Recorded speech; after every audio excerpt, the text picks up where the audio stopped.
rho is maximum when this.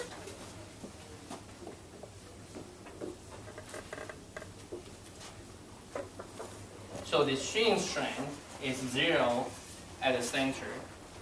The maximum shear strength occurred at the parameters at the circumference of the shaft. Okay?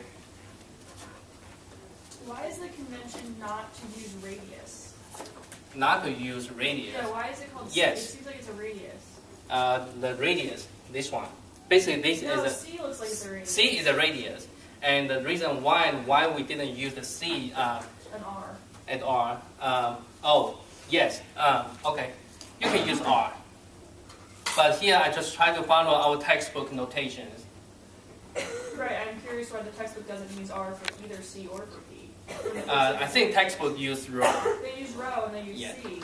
Why And don't they use yes, R? okay. The C indicate is the radius of the shaft. Right. And rho is simply a parameter to indicate which level, which inner layer we talk about. Right.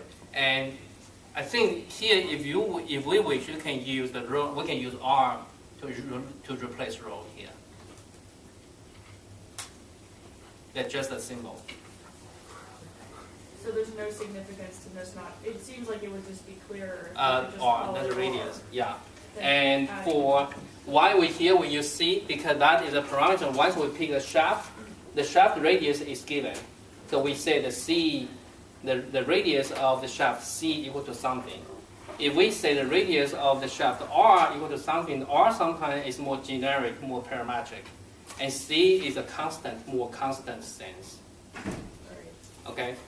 And we can use R as well, but try to try to follow up our textbook. So basically I use the same symbol as our textbook. So for you, it's easier to follow up. Okay? So now for these two pieces of information, we can tell the R, what is gamma? Gamma is shear strength. And just remind ourselves, the gamma is shear strength. So that means for a shaft, right now we come to the very important conclusions. At the inner, the axis, the no shear strength, or there's a no shear stress. The maximum of the shear strength is on the outside here. So here, let me take out these things. So let me conclude from the 2 points. So that means here, one more time, is this. So let me draw a cross section here. This is the center of the shaft. Consider cross sections.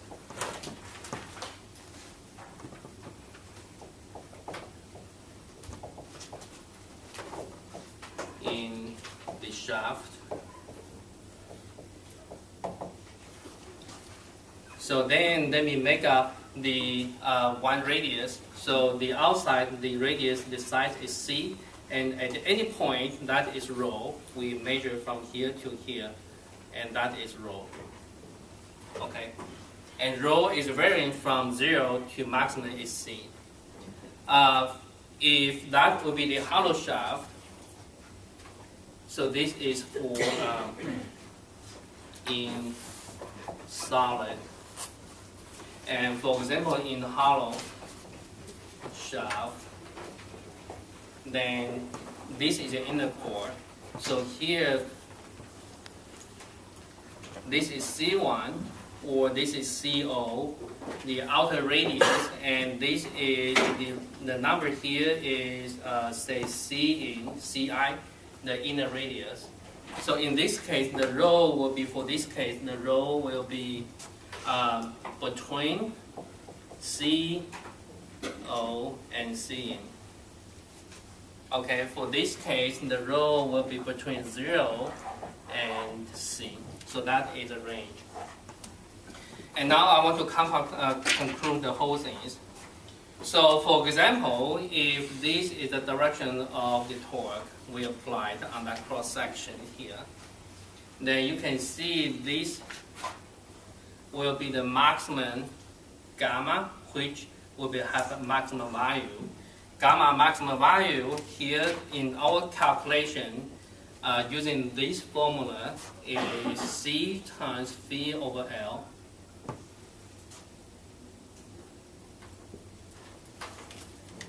And at this point, the gamma will be equal to that equation. So actually, the distribution of the gamma is in linear relation, which means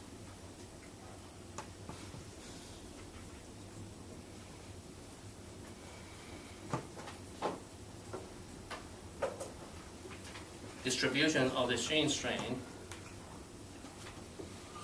is linear. It's not constant. Do you remember in our chapter 2, we talk about the bar under axial loading? In that case, the strain, the normal strain is constant everywhere. Do you remember?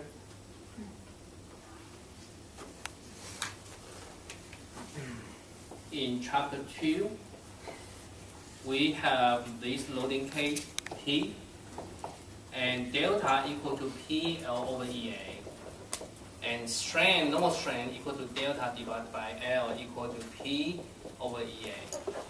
This one equal to this one is constant throughout the whole material.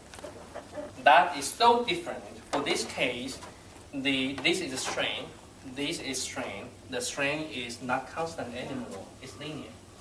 That is the first and huge difference between the two models we just studied. Just kind of give you a head up. Are we okay? Okay.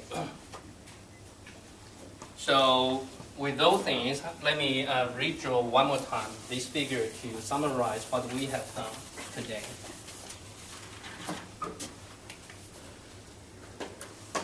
So this is a cross section. This is a center, and allow me not to, for this case, here I can also draw the distribution here.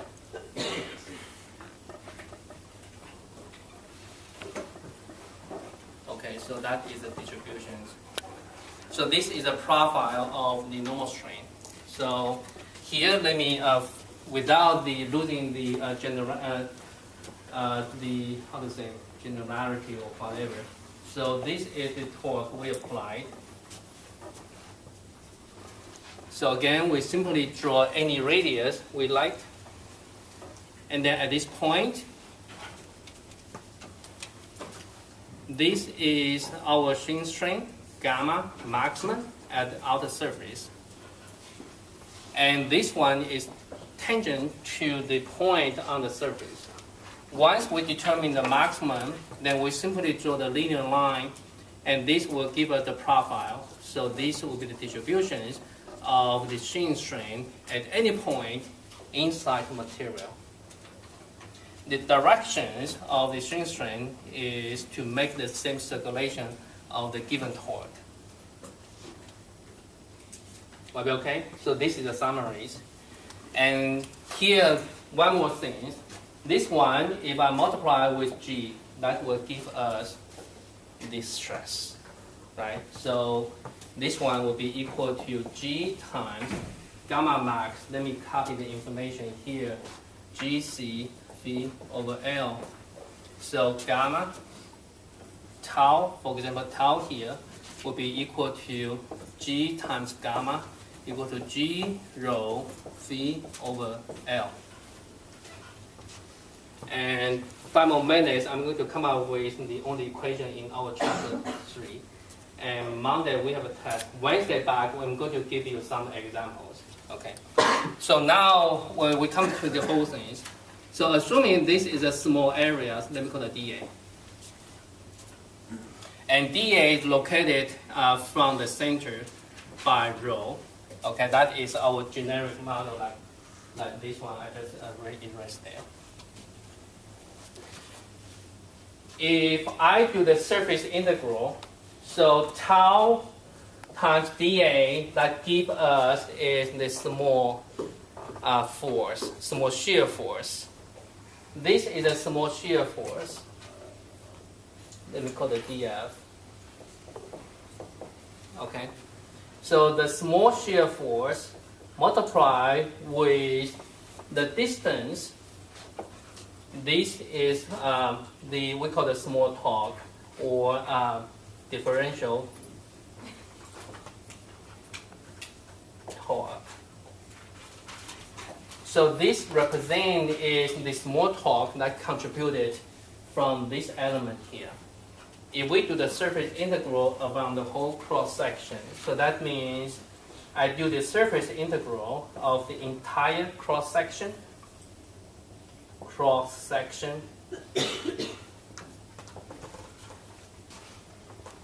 This is the small torque integrated over the whole cross section that is induced by the given torque. So by force equilibrium, this must be equal to T. This is our equilibrium equations. Will that make sense? Are we okay? Any questions? If no, then I'm going to implement this one in a little bit more detail. So let me erase those things. So from here, copy here, T equal to, let me repeat, rho tau dA. And this one basically is rho, what is tau? Tau equal to G times rho dL dA. Okay, and that is on the whole cross section. So let me get the constant out. G is a constant. Phi is a fixed number which is unknown yet, but phi is a constant. L is a constant, so leaving things inside is rho squared dA. And this one, if you remember your statics clearly, this one actually is of we call the polar moment of inertia. And here we, in our textbook, we're using the J as a definition. And actually this one, for circular, for this case, if the radius is C, this one is pi over 2 times C to the fourth power. And for solid shaft of radius C, and that equal to pi C our force to C I force, and this one is for hollow shaft of the inner radius and outer radius, like we did here. Okay? So therefore, from here we can further one more thing, is phi here, tau equal to G L phi times J, and one more term, phi equal to T L over GJ. This is the only equation in our textbook in chapter 3. And make the conclusion is this.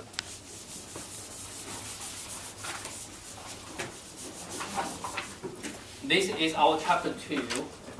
Chapter 3, we have the shaft. And for example, the shaft is we take the loading like this, double arrow, T, and this has the material properties, has a dimension length L, and has a J. J is the polar moment of inertia. So phi is the twist angle. From the very beginning, everyone agreed with me, we picked the phi to measure the quantify K to quantify the deformation. Here is TL over GJ. If you compare to our chapter 2, this equation, would that be similar? In fact, corresponding, this is the deformation. This is kind of the deformation. P is the loading, T is the loading L, and G is the Young's modulus. G is related to Young's modulus. A is the cross-sectional area. J is related to the cross-sectional area. Okay? So coming back on Wednesday, we're going to practice this equation for a few examples.